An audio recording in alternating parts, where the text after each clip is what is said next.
Посмотрите внимательно на этот портрет. Это фотография османской принцессы по имени Фатьма Неслишах Османоглу.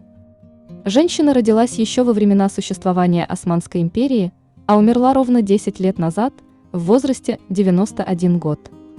Можно ли сказать, что Фатьма является внучкой Хюррем? И если да, то возможно ли судить о внешних данных Хюррем по этой женщине? Сколько было внучек у Хюррем Султан первой очереди, и возможно ли, что до наших дней дожили их прямые потомки? Очень часто дочерям уготовано повторить судьбу своих ближайших предков по женской линии – матери, бабушки. А как сложилась судьба внучек Хюррем Султан? Почему часто говорят, что они были проданы и прокляты? У Хюррем и Сулеймана было 6 детей. Если не брать в расчет умершего в младенчестве Абдуллу и рожденного с физическими уродствами Джихангира, то возможно учитывать 4 наследников османской королевской четы, которые успели до своей смерти обзавестись потомством. История доподлинно известна о наличии 10 внучек Хюррем Султан, родившихся в первой очереди, то есть от ее родных детей. У Шахзаде Мехмета родилась дочь Хюмашах Султан. У Мехримах дочь Айше Хюмашах Султан. У Селима было 4 дочери – Шах Султан, Эсмихан, Гефхерхан и Фатьма Султан. У Баязета 2 дочери продолжили род – Мехрумах и Айше Султан, и 2 умерли в тот же год, когда были рождены. Какова же была судьба каждой из них, и почему считается, что все они несли на себе проклятие их бабушки Хасики Хюррем Султан? Для современных женщин взгляд на порядки в османской династии всегда особенный. Многие из нас считают, что разумнее было рожать дочерей, чем после рождения сына начинать ждать, когда же придет время, и его казнят. Среди членов династии была введена практика использования своих дочерей в качестве оружия для удержания власти. Этим пользовались как сами султаны, так и их жены. У каждого из них была своя выгода от удачного брака дочери, но по сути все это сводилось к политике «разделяй и властвуй». При этом мало кого интересовал возраст самой османской принцессы или ее потенциального мужа, разница между ними могла быть хоть 60 лет. А самой же жене едва могло исполниться всего 3 года. На нашем канале есть отдельные видео о дочерях османских султанов и их судьбе. В этом ролике, во-первых, мы объединили эти истории, а во-вторых, добавили другие судьбы принцесс. Как сложилась судьба любимой внучки Хюррем и Сулеймана по имени Хюмашах? А была ли на самом деле дочь у Шахзаде Мехмета? Дочь Шахзаде Мехмета родилась в 1543 году, когда он был Санджак-беем Манисы. Ее родила любимая наложница. Имя этой девушки однозначно не установлено, есть разные варианты, но наиболее чаще я встречаю Эсмихан Бахарнас. В тот же год, когда Хюмашах появилась на свет, ее отец скончался. Когда Хюмашах исполнилось 3 года, ее забрала к себе на воспитание бабушка Хюррем Султан. Девочка так и воспитывалась при ней, став любимой внучкой. За свою жизнь она была замужем 3 раза. Первым мужем стал Ферхат Паша. На момент брака мужчина был немногим старше Хюмашах, а самой принцессе 14-16 лет. Этот брак считается довольно счастливым. В истории Ферхат отмечается как очень образованный, достойный и умный. Он закончил школу Эндирун и служил во дворце, где довольно быстро сделал карьеру. Говорят, что Ферхат Паша был хорошим каллиграфом, а на свадьбу подарил жене священный Коран, который Хюмашах не выпускала из своих рук до конца жизни. Очень жаль, но жизнь этой пары оказалась недолгой. Ферхат заболел и умер в объятиях своей жены. Указывается, что от этого брака Хюмашах родила 9 детей, буквально по ребенку в год. Дальнейшая история этой женщины противоречива. В каких-то источниках пишут, что она вскоре умерла, но чаще приводится информация об еще 2 браках. И эта информация о ее дальнейшей судьбе довольно неожиданна. Наверняка все зрители сериала «Великолепный век» помнят такого довольно неприятного, на мой взгляд, персонажа Лала Мустафу Пашу. Мне он не понравился своей продажностью по отношению к Шахзаде, но как было в истории, мы до конца не знаем. Возможно, в реальной истории он был совершенно другим человеком, не будем спорить. Однако, вот что мне удалось найти о браке внучки Хюррем с этим человеком. В исламской энциклопедии в разделе о Лала Мустафе Паше указывается, что он женился на Хюмашах, дочери Шахзаде Мехмета. Этот Лала Мустафа служил еще при дворце султана Явуза Селима, затем при Сулеймане был Лалой Шахзадея Селима, прислуживал при султане Селиме и далее работал при дворе его сына, султане Мураде. Уже даже исходя из этой информации, понятно, что на момент брака с Хюмашах ему было ни много ни мало, почти 70 лет. Этот брак был недолгим, всего 5 лет, но Хюмашах в нем родила сына. Лала Мустафа Паша, которому исполнилось более 70 лет, скончался в 1580 году. Историк того времени Али Мустафа писал: Паша чувствовал, что умирает, и за 17 дней до смерти прикупил себе место на кладбище для своего будущего захоронения. Уверена, что Хюмашах не очень-то была рада такому браку со стариком, ведь Лала Мустафа был ровесником ее дедушки, султане Сулеймане. После смерти Мустафы Паши Хюмашах вновь отдали замуж. На этот раз ее мужем стал Мехмед Паша. Он был братом великого визиря Ибрагима Паши, известным в истории как дамат Османской династии и завоеватель Канидже, Эйлет в Венгрии. В последнем браке у Хюмашах не было детей, а ее муж скончался в 1592 году. Точная дата смерти самой османской принцессы не установлена. Все это из-за того, что она сама часто оставалась в тени после своего первого замужества. Хюмашах покоится рядом с отцом в мечети Шахзаде Мехмета, где также захоронен ее дядя Шахзаде Джихангир.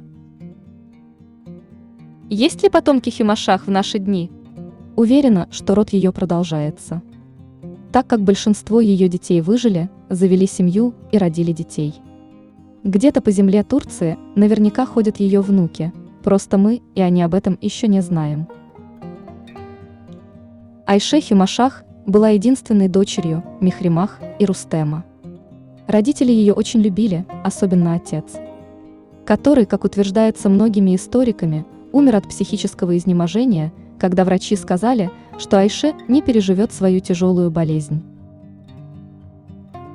Эксперты отмечают, что Айше была также очень любима своим дедом, султаном Сулейманом. У него на тот момент было 2 внучки с таким именем. Внучка – дочь Мехримах, и еще одна внучка – дочь Шахзаде Мехмета. Утверждается, что Мехримах и обе двоюродные сестры с одинаковым именем Айше были крайне похожи по характеру на Хюррем Султан и всю свою жизнь придерживались ее привычек и линии поведения. Дочь Мехримах, Айше, была замужем 2 раза, а по некоторым данным 3. Первым мужем стал будущий великий визирь Ахмед Паша. Айше было всего 14, когда ее отдали за него замуж. Никях между ними был совершен в 1561 году, и только в 1579 году, то есть через 18 лет, Ахмед станет великим визирем, но, правда, уже через год умрет. В первом браке у Айше Хюмашах родилось 9 детей. Выжили только 4 сына и 3 дочери. Спустя 3 года Айше выйдет замуж во 2-й раз. На этот раз ее супругом стал Ахмед Бей, который занимал при дворе важный пост главного писаря султанской канцелярии. Этому браку не суждено было быть долгим, Ахмед умер через 11 месяцев. Еще при жизни Мехримах, своей матери, Айше не была далека от политики. А после ее смерти стала активно принимать в ней участие. Забота об Айше была поручена султану Мураду. Однако Хюмашах и сама могла прекрасно позаботиться о себе. Как утверждается историками, женщина установила политический союз с Софие Султан против матери султана, Нурбану. В возрасте 48 лет Айше отправилась в паломничество, а по прибытию установила фонтан в Ускюдаре. Вскоре она умерла, ей было 52 года. Идут споры о месте захоронения султанши. По одной из версий, она была похоронена в тюрбе Сулеймана в мечети Сулеймание. Все мы помним, что муж Мехримах, Рустем, он же отец Айше Хюмашах, был чуть ли не самым богатым визирем в Османской империи. Все свое состояние он завещал жене и дочери. Михримах и Айше активно занимались благотворительностью всю свою жизнь и управляли благотворительными фондами Рустема. Первая история, которая тронула меня до глубины души, это история внучки Хюррем по имени Эсмихан. Она была дочерью Шахзаде Селима и Нурбану, а жизнь ее была наполнена многочисленными страданиями. Почему считается, что Эсмихан была проклята? В чем было сильное сходство девушки с ее прославленной бабушкой Хюррем Султан? Неужели дочь султана была просто подарена? Кто и почему с ней так поступил? Подробности скандального брака девушки и ее неудержимая любовь к чужим мужьям смотрите далее. Как писали современники, Эсмихан была очень сильно похожа на Хюррем Султан, свою бабушку. Вероятно, из-за своего характера.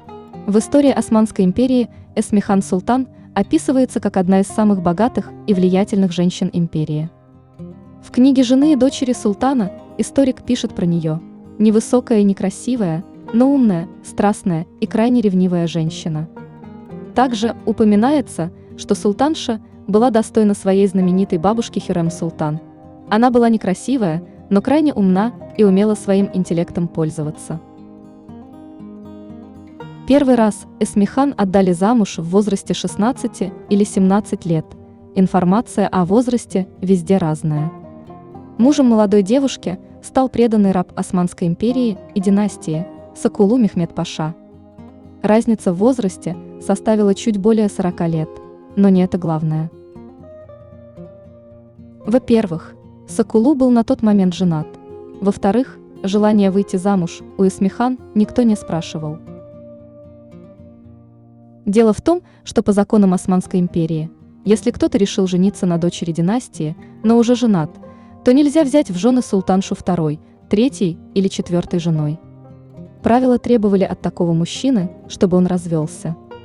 У Сокулу на тот момент было 2 жены и дети. Но он развелся.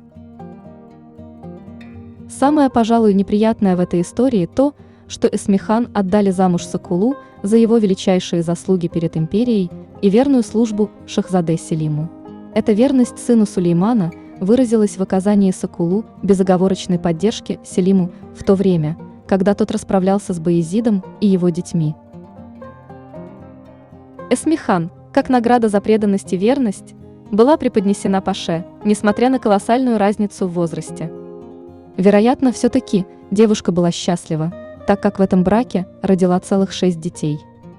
Правда, вот выжил только один – сын Ибрагим хан. Это просто ужасная информация. Соколу был очень богат, женщина ни в чем не нуждалась. А жила эта высокопоставленная чета в отдельном и шикарном дворце. Но такое счастье или его видимость продолжались недолго. Уже в 1579 году Сокулу был жестоким и подлым образом убит, а Эсмихан стала вдовой. Но была еще крайне молода, и ее в своих целях планировал использовать Мурат, который захотел выдать девушку замуж за визиря Османа Пашу. Но сложно поверить, Паша отказался от брака с сестрой самого султана, так как незадолго до того момента, как его известили о возможном браке с Эсмихан, он женился и, видимо, по любви, так как и не думал разводиться. Тогда Эсмихан сама решила найти себе жениха. Видимо, она была довольно любвеобильной женщиной. По дворцу пошли слухи, что сестра султана влюблена. Ее избранником стал Али Паша. Он занимал должность бейлербея Будина и славился своей особой храбростью и доблестью. Кроме этого, он был очень красив, как утверждали современники. Но вот беда. Али Паша тоже был женат и имел детей. Но Эсмихан ничего не хотела об этом даже слышать. Она пришла к Мураду и потребовала, чтобы султан приказал Али Паше развестись с женой и взял в жены Эсмихан. Делать нечего. Мурад дает новое высокое назначение Паше, и тот разводится с больной женой, бросая и своих детей тоже. Как пишется в архивных документах, брошенная жена Паши так кричала, что стонали даже камни в горах, а ее проклятие в адрес Эсмихан и Али накрывали покрывалом ужасов все улицы. После свадьбы Эсмихан вскоре забеременела и стала рожать сына. В записях дворца Топкапы хранится информация об этом случае, так как там все значимые события аккуратно записывались. Роды султанши протекали крайне тяжело, она сильно мучилась и истекала кровью. В конце концов, через 2 дня Эсмихан умерла. Не дожив до месяца, умер ее сын Махмуд. А еще через 2 года скончался и Али Паша при загадочных обстоятельствах. В браке с Сокулу Эсмихан много тратила на строительство различных святынь и учебных заведений. Супруги заказали и построили семейную усыпальницу в Июпе, где похоронены все их дети. Сама же Эсмихан, умерев в возрасте 40 или 41 год, удостоилась чести лежать рядом со своим отцом Селимом при мечети Айя София. Для Шахубан, дочери Селима, это был 2-й или 3-й брак, по разным оценкам. В этот раз Селим отдал ее в жены человеку, который убил его родного брата, в награду, так сказать, за умение хорошо делать грязную работу и преданно служить. Да, мои дорогие друзья, вы правильно поняли, мужем Шах стал Зал Махмуд Ага. История указывает на то, что, женившись на османской принцессе, Махмуд сильно изменился, более не участвовал в интригах при дворе и вообще занимал нейтральную позицию между другими пашами. Про любовь Шах и Махмуда можно было писать стихи. Шах родила 2 детей, и родословная этой семьи продолжилась. Говорят, что любовь между мужем и женой была настолько сказочно красивой и сильной, что скончались они в один день. На момент смерти Махмуду было 50 лет, а Шах-Султан – 33. Зал Махмуд Паша похоронен в своей собственной мечети, которую построил по его заказу Мемар Синан. Шах похоронена рядом с мужем. На фоне других внучек Хюррем Султан этой досталась просто царская судьба и величие, по меркам историков Алдерсона и Лесли Пирс. Гифхирхан Султан, дочь Шахзаде Селима, родилась еще в Конья. Она с детства интересовалась всеми делами в гареме и дворце, насколько это возможно, разумеется. Была единомышленником своей матери, Нурбану Султан. Ее отдали замуж уже после смерти бабушки Хюррем Султан за Пиеле Пашу, выдающегося османского адмирала. В честь Пиеле Паши названы корабли ВМФ Турции. Пожалуй, единственным самым большим несчастьем этой женщины в браке с адмиралом было то, что младенческий возраст пережили только 3 из 6 детей, которые она родила. Муж Гифхирхан умер от болезни, после чего она совершила хадж в Мекку. После возвращения из паломничества Гифхирхан вышла замуж во 2-й раз. И скорее всего этот брак так же, как и первый, османской принцессе нравился.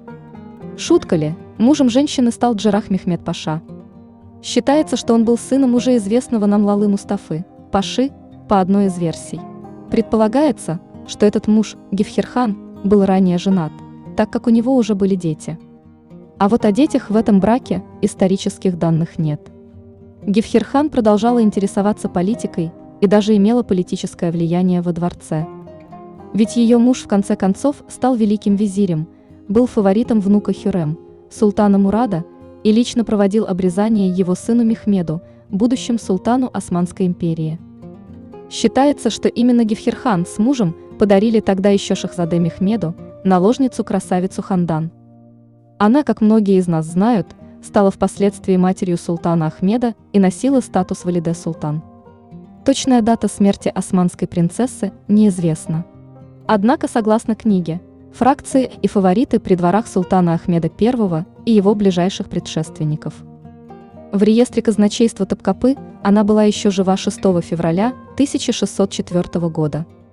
В это время султанше было примерно 60 лет. Гифхирхан похоронена в мечети рядом с отцом султаном Селимом. Последняя дочь Селима и Нурбану, родившаяся еще в период Шахзаде в Манисе, была Фатьма Султан. О судьбе этой девушки крайне мало сведений. А потому можно судить о том, что и брак ее был посредственным. Вы уже наверняка знаете, что в историю попали только те женщины, у которых были великие или значимые мужья, или сами женщины вели активную политическую игру, а также матери султанов.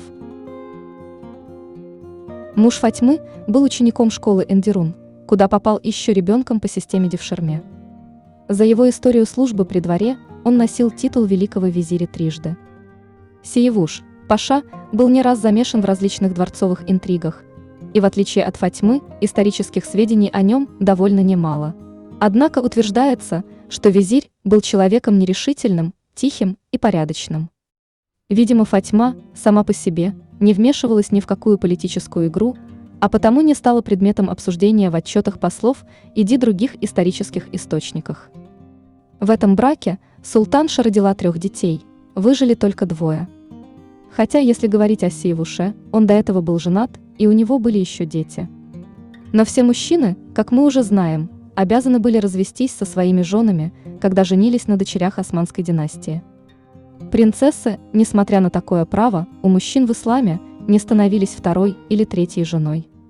Их мужья должны были быть моногамными. Умерла Фатьма осенью, во время родов, в 1580 году.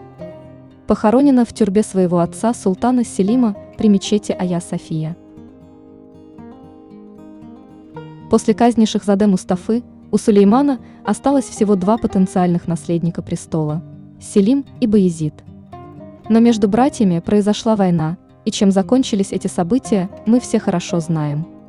Баязид был казнен вместе со своими сыновьями, а что же стало с его дочерьми? Любимой наложницей Баязида была Фатьма. Считается, что она была первой, и именно ее он выделял среди других в гареме. Ей было позволено родить несколько сыновей, а также в живых у нее осталось 2 дочери. Сулейман их судьбой практически не интересовался после казни сына. В записях того времени они числятся как дети предателя, потому, я думаю, пришлось им совсем нелегко. Пышная свадьба дочерей Селима, последовавшая сразу за казнью Баязида и его сыновей, очень взволновала оставшуюся в живых дочь Баязида, Мехрума Султан. Она выразила свой протест этому празднику, отказавшись на него пойти. Но про девочек Баязида вскоре вспомнили. Дочь Баязида Айше Султан была отдана замуж в возрасте 18 или 19 лет за Али Пашу. Айше скончалась при родах своего первенца, через год после замужества. Другая дочь Шахзаде, Мехрума Султан, была выдана замуж за Музафера Пашу. Он последовательно занимал пост губернатора в Багдаде, Кипре и Луристане. Мехрума, в память о своем отце, оставила истории 3 сыновей, она родила Мехмеда, Мурада и Хатидже. Прожив 55 лет, женщина умерла в результате болезни в Луристане. Дети ее дожили до 58, 54 и 62 лет, соответственно. Уверена, у Шахзаде Баязида есть потомки. Недавно про одного из его внуков, живущих в наши дни, я рассказывала. Еще 2 дочери Баязида умерли сразу после своего рождения. Любимая женщина Баязида, Фатьма, прожила еще 24 года после его казни. В некоторых источниках пишут, что она покончила жизнь самоубийством сразу же. Но мне очень хочется верить, что эти сведения ошибочны, и Фатьма нянчила внуков Баязида.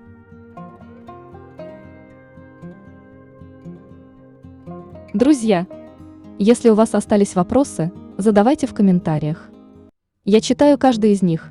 При наличии информации обязательно отвечу. Спасибо, что смотрите наш канал.